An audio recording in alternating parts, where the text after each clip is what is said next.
ठीक है बेटे, तो आज का टॉपिक क्या है? पॉलीमेरिक हाइड्राइड्स, जो कि हाइड्राइड्स की पांचवी टाइप है। इससे पहले चार types ionic hydrides, covalent hydrides, complex hydrides और मेटालिक हाइड्राइड्स हम पढ़ चुके हैं।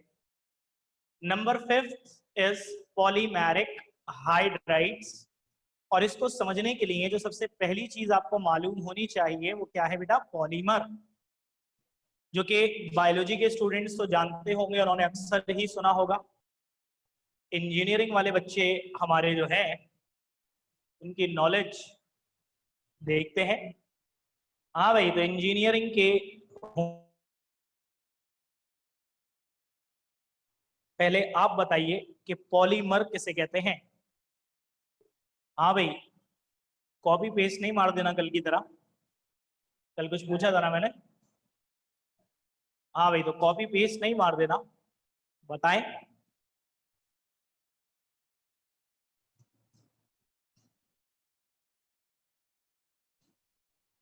हाँ भाई, अरीबा, अरीबा भट्टी, धुआ राशिद। याद भी नहीं है मुझे तो कौन कौन था प्री इंजीनियरिंग में। दो तीन के अलावा निजला, और लड़के तो सारे ही भाई, अयान और जरगाम के अलावा। इंडस्ट्री में यूज होता है, ये एक मेथड है माशाल्लाह। अच्छा भाई देखो, पॉलीमर कहते हैं चेन लाइक मैक्रोमोलिक्यूल को। देखो, जब मैंने लफ्ज लिखा है मैक्रोमोलिक्यूल, मैक्रो, मैक्रो का मतलब होता है बड़ा, जिस तरह माइक्रो का मतलब होता है छोटा, मैक्रो का मतलब क्या होता है? बड़ा। ठीक है भाई, माइक्रो का मतलब क्या होता है? छोटा, और मैक्रो का मतलब क्या होता है? बड़ा। तो जब मैं मैक्रो मॉलिक्यूल कह रहा हूं तो इसका मतलब क्या होगा? इसका मतलब होगा बड़ा molecule. Chain like macro molecule, जो कि छोटे छोटे मॉलिक्यूल्स के एंड टू एंड कॉम्बिनेशन से फॉर्म होता है। जैसे बेटा, एक छोटा मॉलिक्यूल, इससे जुड़ा दूसरा छोटा मॉलिक्यूल, इससे जुड़ा तीसरा, चौथा, पांचवा, छठा, एंड सो ऑन, जुड़ते गए। तो क्या होगा? एक चेन लाइक मैक्रोमोलिक्यूल फॉर्म हो जाएगा, जिसे क्या कहा जाएगा? पॉलीमर। और बेटा, जिन छोटे छोटे इंडिविजुअल मॉलिक्यूल्स के कॉम्बिनेशन से ये बनेगा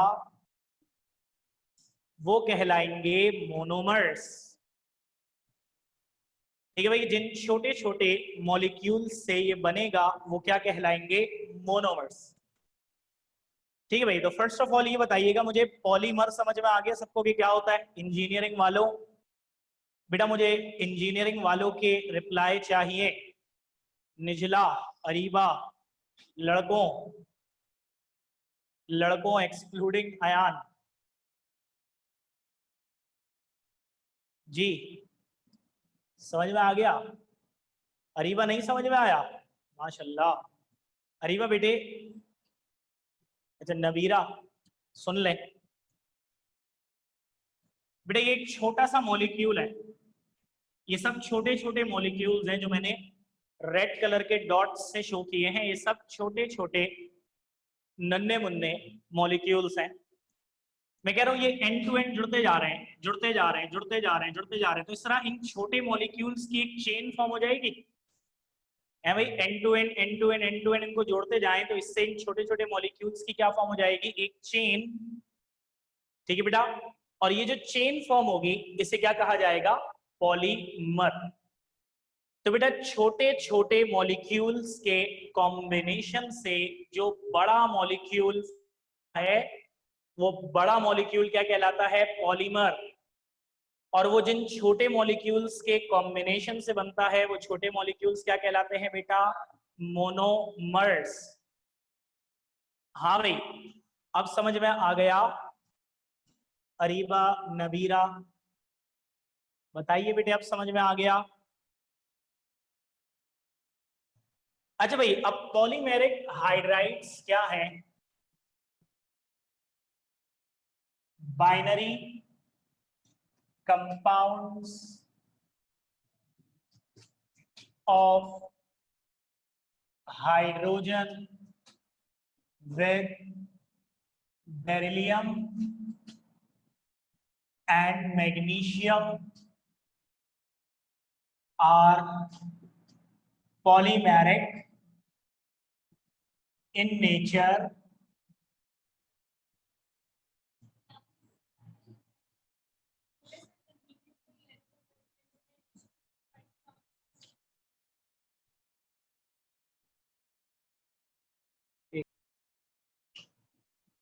अब देखो, जब हाइड्रोजन बेरिलियम या मैग्नीशियम से जुड़ेगा, जरा एक एक्सेप्शन याद करो, आयोनिक हाइड्राइड्स की डेफिनेशन क्या थी?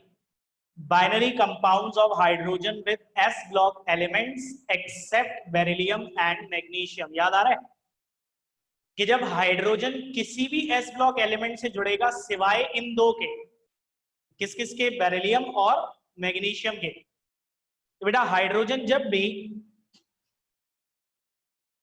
एस ब्लॉक एलिमेंट से जुड़ेगा सिवाय बेरिलियम और मैग्नीशियम के, तो मेटल और हाइड्रोजन के दरमियान आयोनिक बॉन्ड बनेगा, जब भी उन्हें क्या कहा था? Ionic hydrides. अब याद रखना,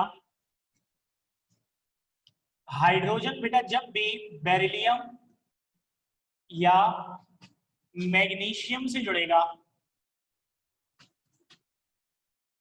ठीक है बेटा, हाइड्रोजन जब भी बेरिलियम या मैग्नीशियम से जुड़ेगा, तो अगर बेरिलियम से जुड़ा तो BeH2 के मॉलिक्यूल्स बनेंगे। जैसे ये एक मॉलिक्यूल बना, ये दूसरा मॉलिक्यूल, ये तीसरा मॉलिक्यूल, ऐसे बेटा BeH2 के बहुत सारे मॉलिक्यूल्स बन जाएंगे और फिर ये मॉलिक्यूल्स एक दूसरे को एंड टू एंड अट्रैक्ट करके एक दूसरे से अटैच होके एक लंबी सी चेन फॉर्म कर लेंगे, जिसे क्या कहा जाता है? पॉलीमर। तो इसी वजह से बेटा इन हाइड्राइड्स को क्या कहा जाता है? Polymeric hydrides. ठीक है, बात समझ में आ गई कि जब हाइड्रोजन बेरिलियम या मैग्नीशियम से जुड़ेगा तो मॉलिक्यूल्स जो बनेंगे, जैसे बेरिलियम से जुड़ा तो BeH2 के मॉलिक्यूल्स बनेंगे और फिर ये मॉलिक्यूल्स एंड टू एंड जुड़ते जाएंगे और इस तरह का चेन लाइक मैक्रोमोलिक्यूल यानी कि पॉलीमर फॉर्म कर लेंगे। इसी वजह से इनको क्या कहा जाता है? Polymeric hydrides. ठीक है भाई, अब पॉलीमर की रिप्रेजेंटेशन समझना बेटा। सेकेंड ईयर केमिस्ट्री के अंदर सवालात की वैरायटी इतनी हो सकती है कि आपकी सोच है। जैसे एक मर्तबा सवाल आया कि आइडेंटिफाई करो कि इनमें से कॉम्प्लेक्स कौन है, पॉलीमर कौन है, और इसी तरह एक चीज और पूछी थी बेटा, पॉलीमर की पहचान क्या होती है? याद रखना, अगर कोई स्ट्रक्चर ब्रैकेट्स में बना हुआ है, अब स्क्वायर ब्रैकेट्स का होना नेसेसरी नहीं है, स्क्वायर भी हो सकता है, राउंड भी हो सकता है। अगर कोई स्ट्रक्चर ब्रैकेट के अंदर बना हुआ है और ब्रैकेट के बाहर एन लगा हुआ है, तो ये पॉलीमर की पहचान है। असल में कॉम्प्लेक्स भी स्क्वायर ब्रैकेट के अंदर होता है, जैसे ये कॉम्प्लेक्स आइन है। इस तरह के बहुत सवाल आते हैं बेटा जो बिल्कुल ही आउट ऑफ द बॉक्स होते हैं सेकेंड ईयर केमिस्ट्री में। जैसे ये भी स्क्वायर ब्रैकेट के अंदर एक स्ट्रक्चर है, लेकिन इस पे चार्ज लगा हुआ है, तो ये कॉम्प्लेक्स साइन है। अभी क्या होता है आपको पता, चैप्टर 5 में आएंगे।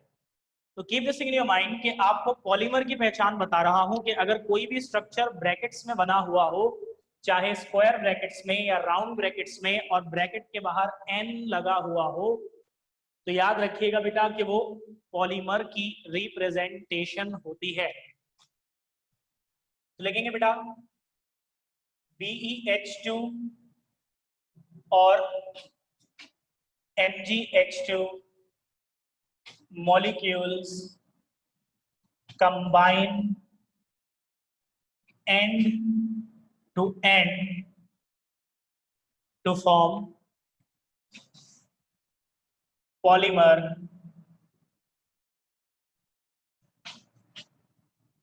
BeH2N और MgH2N।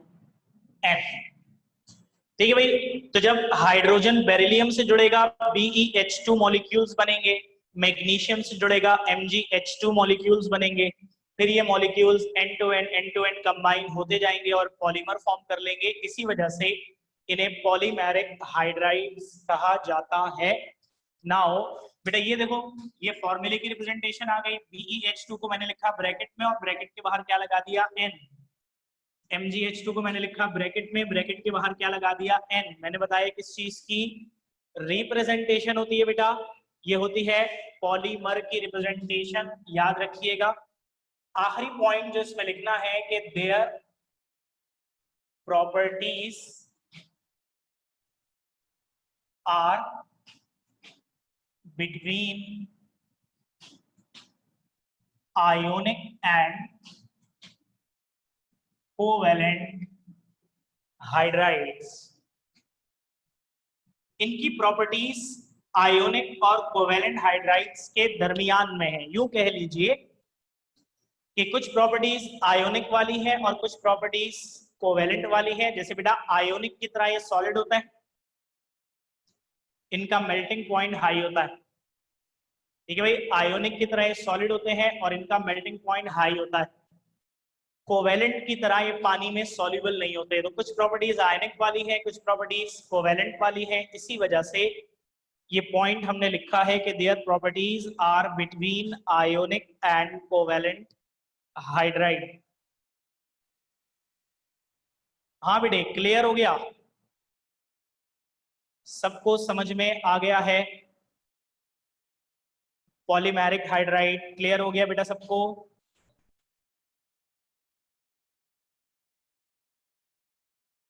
Last border line hydrides है।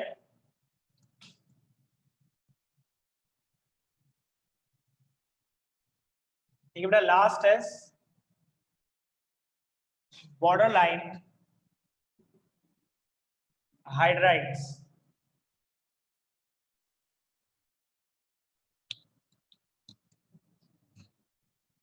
हाँ भाई, binary compounds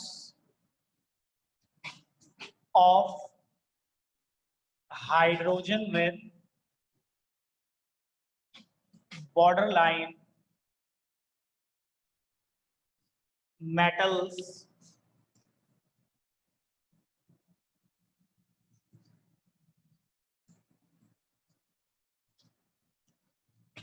that is 1B and 2B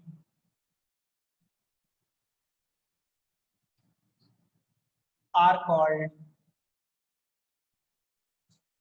borderline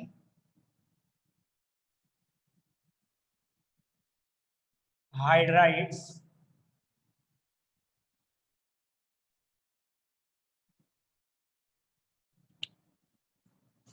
example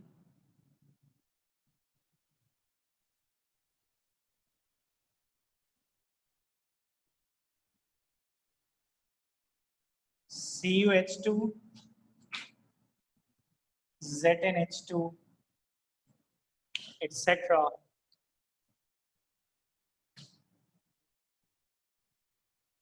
Their properties are between metallic and covalent hydrides।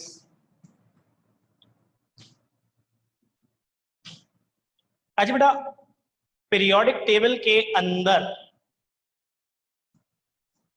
Periodic table के अंदर एक बॉर्डर लाइन है मेटल्स और नॉन मेटल्स की। बेटा पीरियोडिक टेबल में जब आप लेफ्ट से राइट की तरफ जाते हो ना, तो लेफ्ट पे मेटल्स हैं और जब आप लेफ्ट से राइट की तरफ जाते रहते हो तो आप मेटल से किस तरफ जा रहे हो, नॉन मेटल्स की तरफ।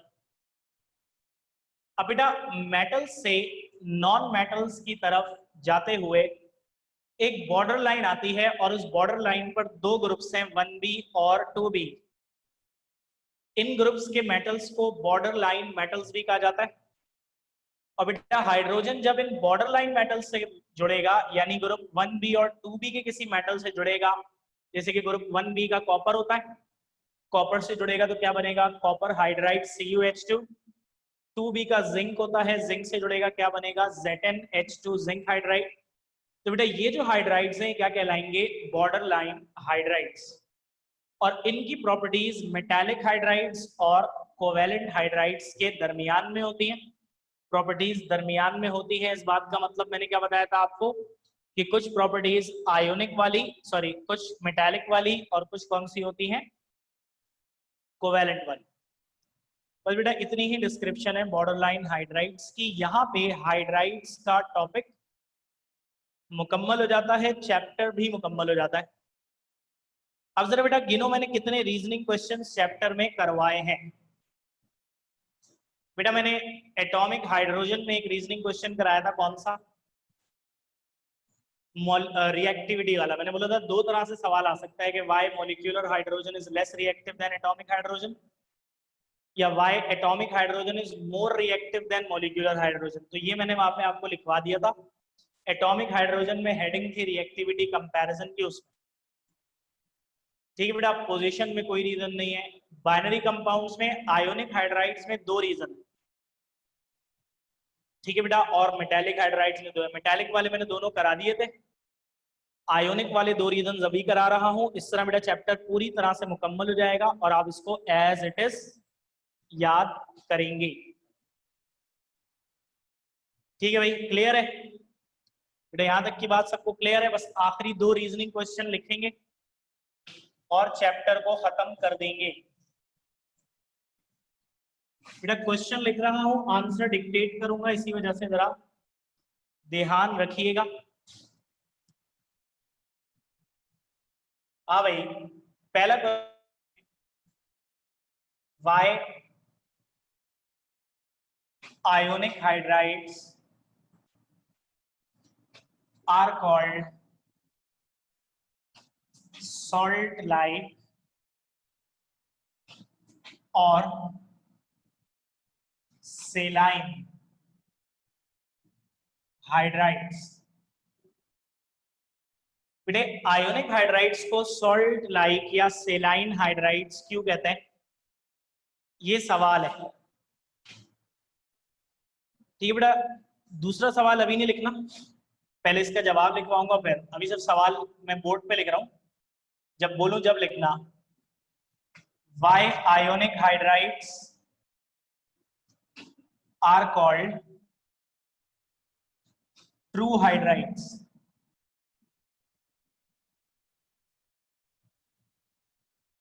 ठीक है, पहला सवाल जो कि आपने लिखा होगा, इसके नीचे पहले हम इसका जवाब लिखेंगे कि why ionic hydrides are called salt like या सेलाइन हाइड्राइड्स। तो देखिए बेटा, ionic hydrides have ionic hydrides have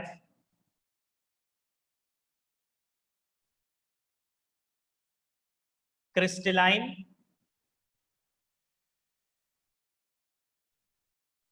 Ali बेटा अभी जो लिखवा रहा हूँ वो लिख लो, फिर वो मैं बता दूंगा, ये मिस नहीं करो। क्या लिखा था अभी हमने,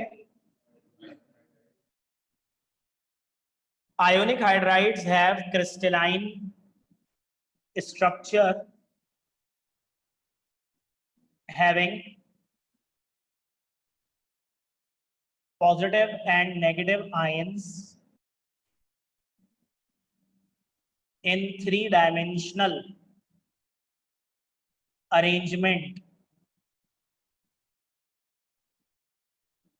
just like salts। That's why they are called salt-like or saline hydrides.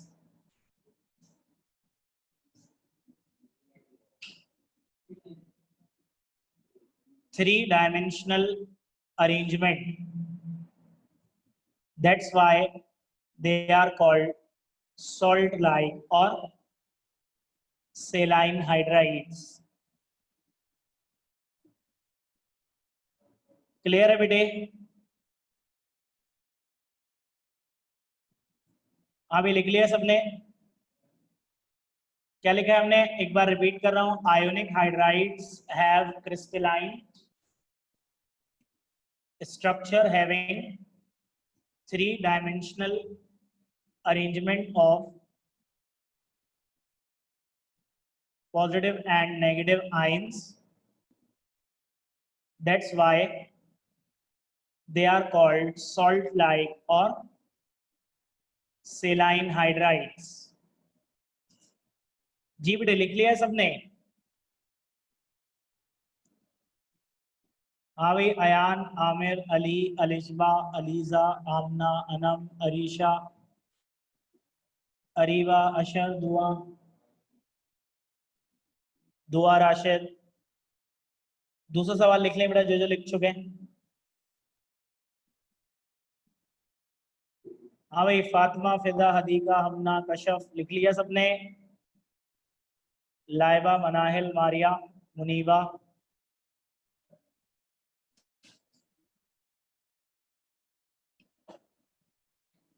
Nabira, Nehal, राबिका, Saif, Saim, स्टारला, Sukaina, Musfira, Yusra,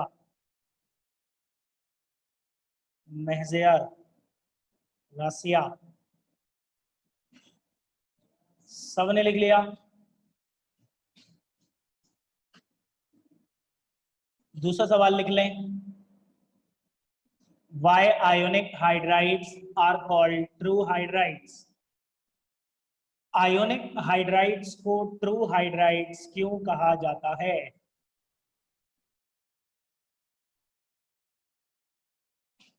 हाँ भाई लिखें। Ionic hydrides, ionic hydrides have hydride ion. Ionic hydrides have hydride ion, bracket में लिखना H नेगेटिव। ठीक है भाई, ब्रैकेट में क्या लिखोगे? H negative. That's why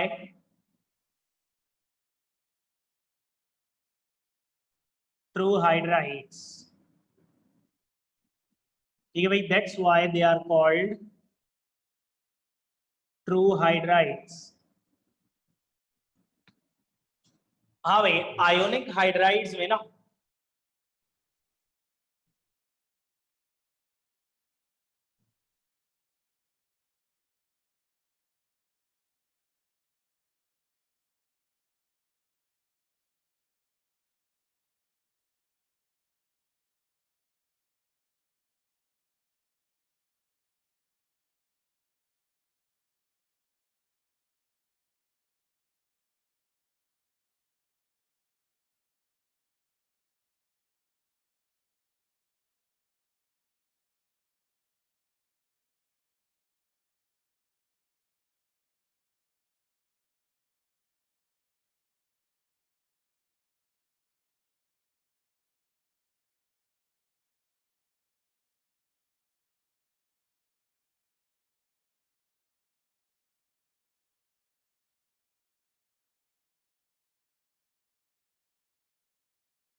बेटे नेट डिस्कनेक्ट हो गया था,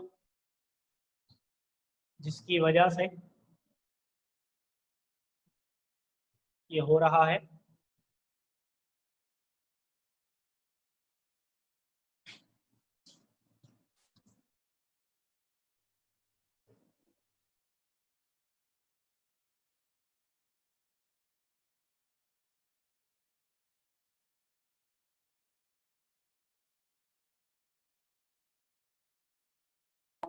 बकरा ईद, इनको भी गाय बकरों के साथ बांध देंगे ना अगले साल।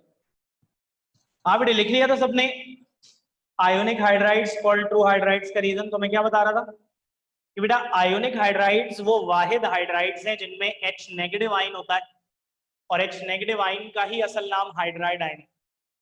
सो they are the only hydrides having H negative ion, hydride ion, that's why they are called true hydrides. Now यहाँ पे बेटा चैप्टर नंबर 2 हाइड्रोजन का इख्तिताम हुआ चाहता है।